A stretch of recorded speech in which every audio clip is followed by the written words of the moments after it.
Et bonjour tout le monde, j'espère que vous allez bien. Donc bienvenue sur ma chaîne Bustal, je parle de projets assez early. Donc souvent on regarde ensemble comment faire des airdrops. Je vous ai parlé récemment de Linea. D'ailleurs ça fait longtemps Linea, j'ai l'impression que ça fait depuis un petit temps que c'est fini. Normalement on pourra récolter donc les points, les expériences dans une semaine, donc début janvier. Donc vous inquiétez pas. C'est pour ça que je vous conseille de me suivre aussi sur donc, Twitter. Je vous partage des choses que j'ai pas forcément le temps de mettre sur YouTube. Typiquement du coup la suite de Linea, je pense pas en faire une vidéo. En tout cas tant qu'on n'a pas d'informations majeures. Donc je vous invite à me suivre sur Twitter. En tout cas j'espère que vous avez vraiment passé des bonnes fêtes de fin d'année avec vos familles, vos proches. On n'oublie pas la crypto les gars, ça reste important hein. Donc voilà, on continue à farm tout ça. On sera récompensé en 2024 parce que les gars, 2024, ça va être complètement explosif. Je sais même pas si on se rend compte en fait tout ce qui va arriver. Mais bon, je fais une vidéo dédiée pour ça dans une semaine. Normalement, ça va sortir. Et franchement, les gars, je vous ai préparé quelque chose. Vous n'êtes pas prêts. Voilà, vous n'êtes pas prêts, je vous le dis déjà. La semaine prochaine, abonnez-vous, mettez la cloche parce que là, ça va exploser. Hey, je vous avais dit quoi?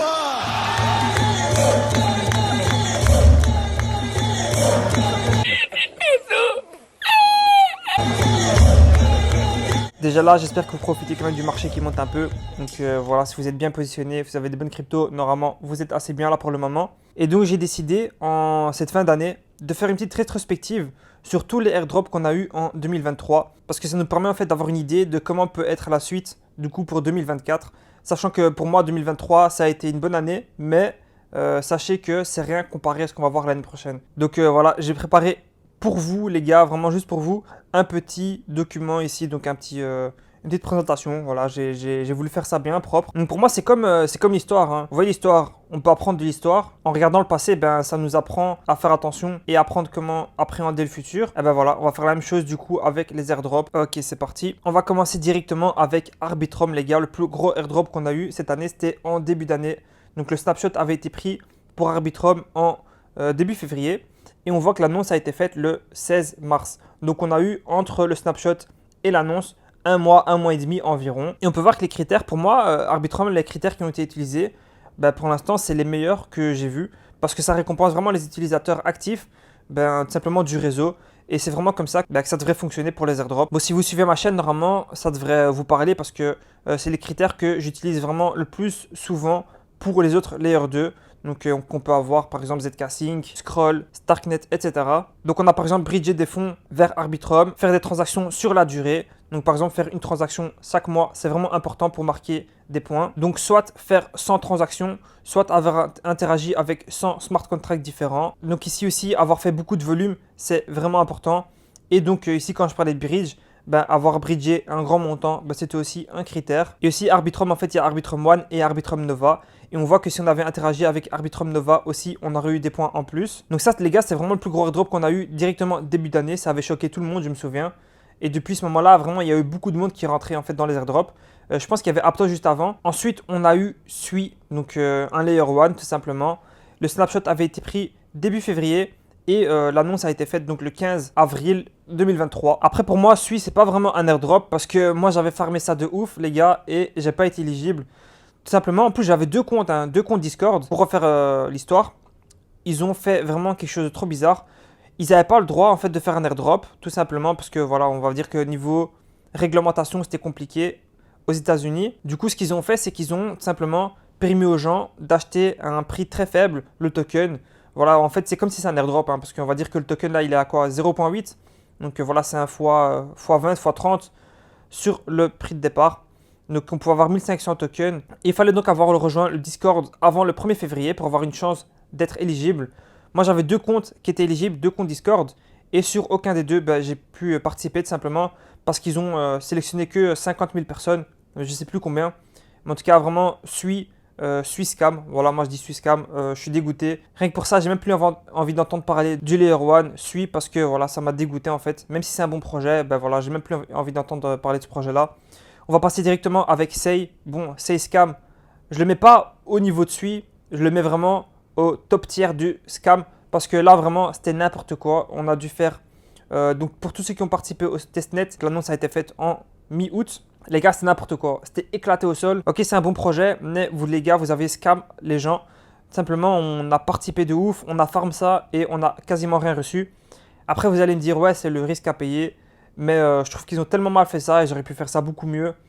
Malheureusement, c'est vrai que ce projet-là, il y avait tellement de gens qui étaient dessus aussi. Bon, c'était aussi prévisible en soi.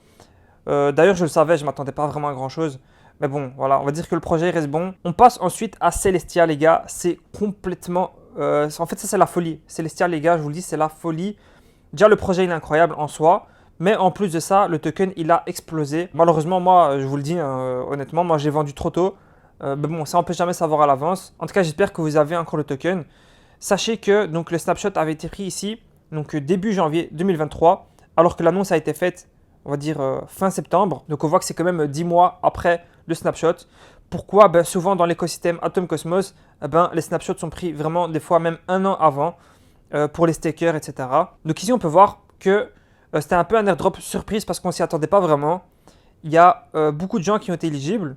En tout cas, surtout pour les gens qui farmaient des airdrops à l'époque. On va voir ici plus d'informations pour avoir un peu plus de détails sur comment on aurait pu être éligible pour tout simplement ce projet-là. Alors, il faut savoir que si vous avez stacké des atomes, etc., normalement, vous aurez pu être éligible. Mais en plus de ça, si vous aviez interagi tout simplement avec d'autres projets, avec votre compte donc MetaMask, vous aurez pu être éligible aussi. Donc, on va regarder comment on aurait pu être éligible. Donc, si on était un détenteur d'un domaine ENS, on aurait eu un point. Donc, au plus on a de points, au plus on a un grand airdrop. Si on avait fait un don sur Gitcoin, on aurait pu avoir un point. Sachez que ce n'est pas le seul projet qui fait ça, hein, qui utilise ce critère-là. Donc, je pense que c'est un critère important. Détenir un domaine, c'est aussi important, je pense. Ensuite, on a le nombre de smart contracts avec lesquels on a interagi, le nombre de USDC avec lesquels on a fait des transactions, l'âge du wallet. Donc, si on a un wallet qui est âgé, ben, on a plus de points. On voit que si on a un wallet qui est entre 180 et 365 jours, donc entre une demi-année et une année, ben, on a vraiment le max de points. Je pense que ça, c'est assez facile à obtenir. Le nombre de mois qu'on a interagi, donc 2,5, c'est vraiment rien du tout. On aurait pu avoir beaucoup de points avec ça. Le nombre de transactions entre 30 et 100. Et donc le nombre de gaz qu'on a utilisé pour faire les transactions. Donc honnêtement, c'était assez simple d'avoir ces critères-là et du coup d'être éligible à l'airdrop, sachant que beaucoup de gens n'ont pas claim l'airdrop non plus. Du coup, le nombre de tokens par wallet a augmenté et le prix de Celestia a complètement pété. On va aller voir ça directement ensemble. D'ailleurs là, je suis occupé à voir que Optimism est occupé à exploser. Donc on voit voilà que le token a vraiment explosé jusqu'aux 12-14 $. Donc ça représente quand même un airdrop assez majeur, Celestia. Je pense que c'est du coup le plus gros de cette année, hein. À voir si Arbitrum va vraiment exploser aussi. Mais pour l'instant, je pense que Celestia, ça reste quand même le plus gros airdrop qu'il y a eu. En plus, Celestia, vous pouvez les staker aussi. Donc vu que c'est dans l'écosystème Atom Cosmos, si vous stakez du Celestia, normalement, vous allez être éligible pour beaucoup d'autres tokens qui vont sûrement sortir. Si je regarde ici, j'ai fait normalement une vidéo sur l'écosystème Celestia. Vraiment, les gars, si vous aimez bien découvrir des nouveaux projets, je vous invite vraiment à voir cette vidéo-là parce que je vous montre des projets dont je suis quasiment sûr qu'ils vont exploser, les gars, parce que l'écosystème modulaire va péter, selon moi, le prochain bull run. Et là, les gars, je vous parle des projets. Vous allez vraiment être très early et vous allez pouvoir participer en plus au testnet ou même pouvoir, du coup, stacker des TIA parce que stacker des TIA, ça vous fera sûrement rendre éligible pour l'airdrop de tokens. Donc voilà, c'est vraiment un combo qui n'est pas à négliger. Ensuite, on a eu l'Oracle Pit. Le snapshot, par contre, je ne sais pas quand il a été pris. L'annonce a été faite début novembre. Et les critères d'éligibilité, ben, c'est assez simple en vérité. Il fallait soit détenir un NFT, soit avoir des rôles spéciaux sur Discord. Donc ça, pour ça, il fallait augmenter des niveaux, etc. Soit tout simplement avoir interagi avec des projets qui utilisaient donc Pit Network, donc l'Oracle.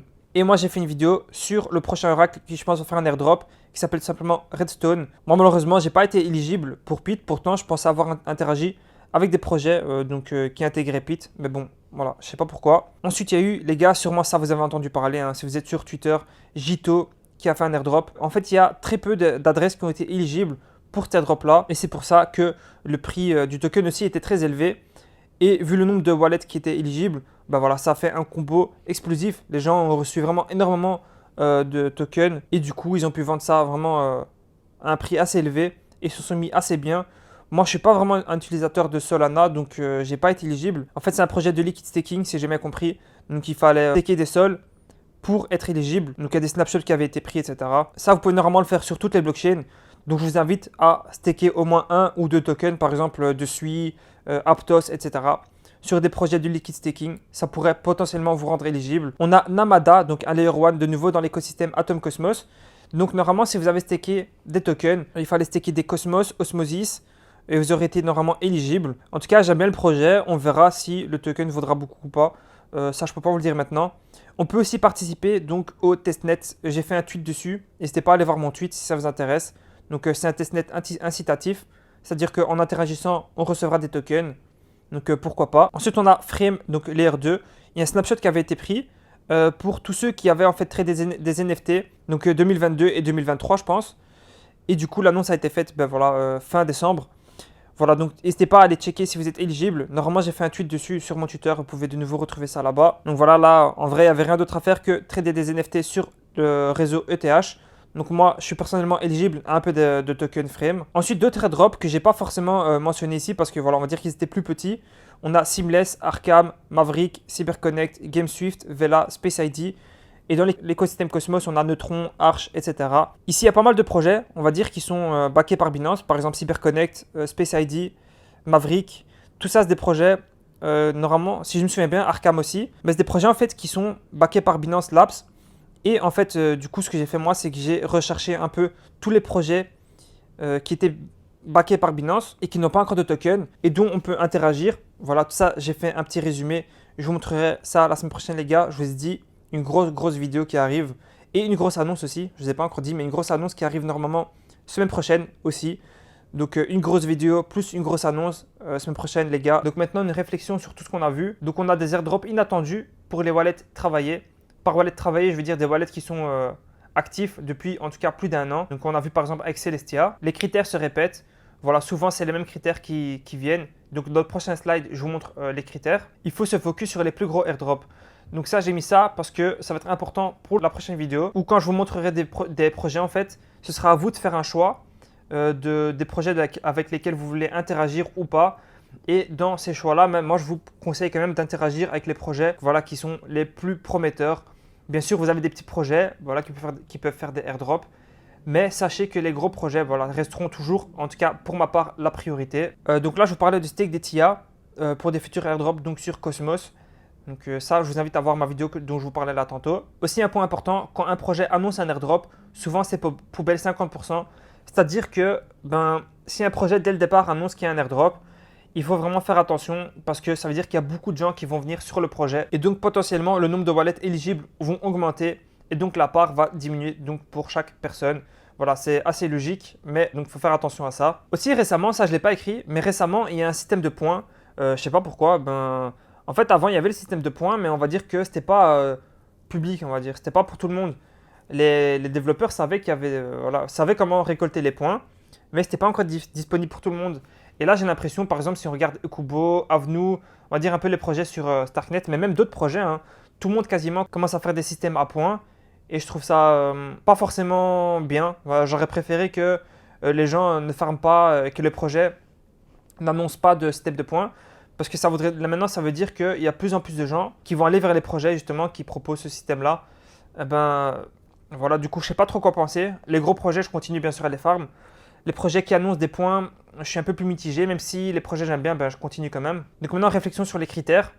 En DeFi, souvent, ça va être de fournir de la liquidité assez tôt pour récolter un maximum de fees et du coup, peut-être d'augmenter les points. Faire des swaps avec du volume et collecter des points, du coup, si c'est un système à points. Pour les oracles, ça va être d'utiliser les dApps powered by l'oracle, par exemple la Redstone. Et ça peut être aussi, donc, comme je le mentionnais tantôt, avoir des rôles sur Discord, avoir des NFT spécifiques au projet. Ensuite, on peut avoir donc les Layer 1.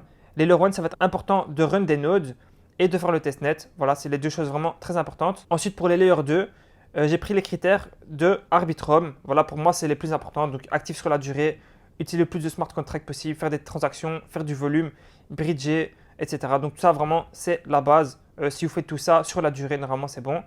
Ensuite, en bonus, j'ai mis quoi? J'ai mis avoir un nom de domaine, faire un don sur Gitcoin, donc avoir les rôles Discord, NFT.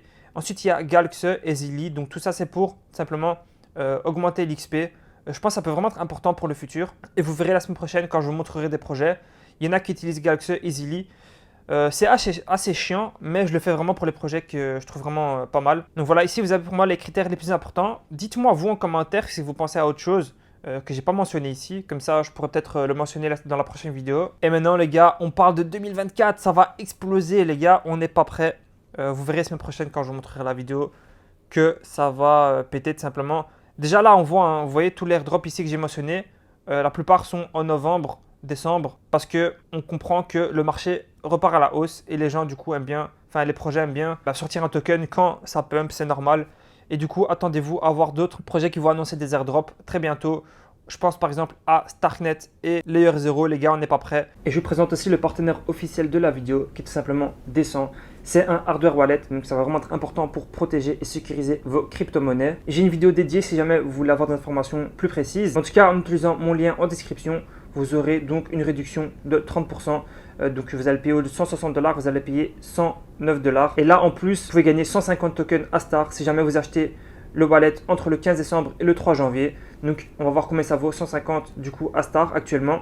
Si on écrit ici, du coup ça vaut environ 20 $ au cours actuel, sachant qu'on voit qu'on est dans une tendance haussière quand même depuis quelques semaines. Mais voilà, ça peut vraiment fluctuer, ça peut diminuer comme ça peut monter. Donc à vos risques et périls. En tout cas, c'est toujours un bonus à prendre. Voilà, ça fait vraiment plaisir. Ce qui fait la particularité du Biometric Wallet, simplement, c'est qu'on peut l'allumer avec votre empreinte digitale. Et en plus, la puce qui est utilisée sur le hardware wallet, c'est la même puce que pour les ledgers. Et si jamais vous voulez voir si vos tokens sont supportés par le hardware wallet, vous pouvez venir ici dans Seymour. Et là, vous pouvez simplement écrire donc le token. Par exemple, si j'écris Arbitrum, voilà, on voit qu'il est disponible ici. Donc voilà, n'hésitez pas à venir ici et à regarder si votre token est disponible. Donc si jamais ça vous intéresse, n'hésitez pas à passer par mon lien en description pour avoir la réduction. On se voit les gars la semaine prochaine. Dites-moi si vous avez des questions en commentaire, j'essaierai d'y répondre. Et on se dit les gars la semaine prochaine. Ciao!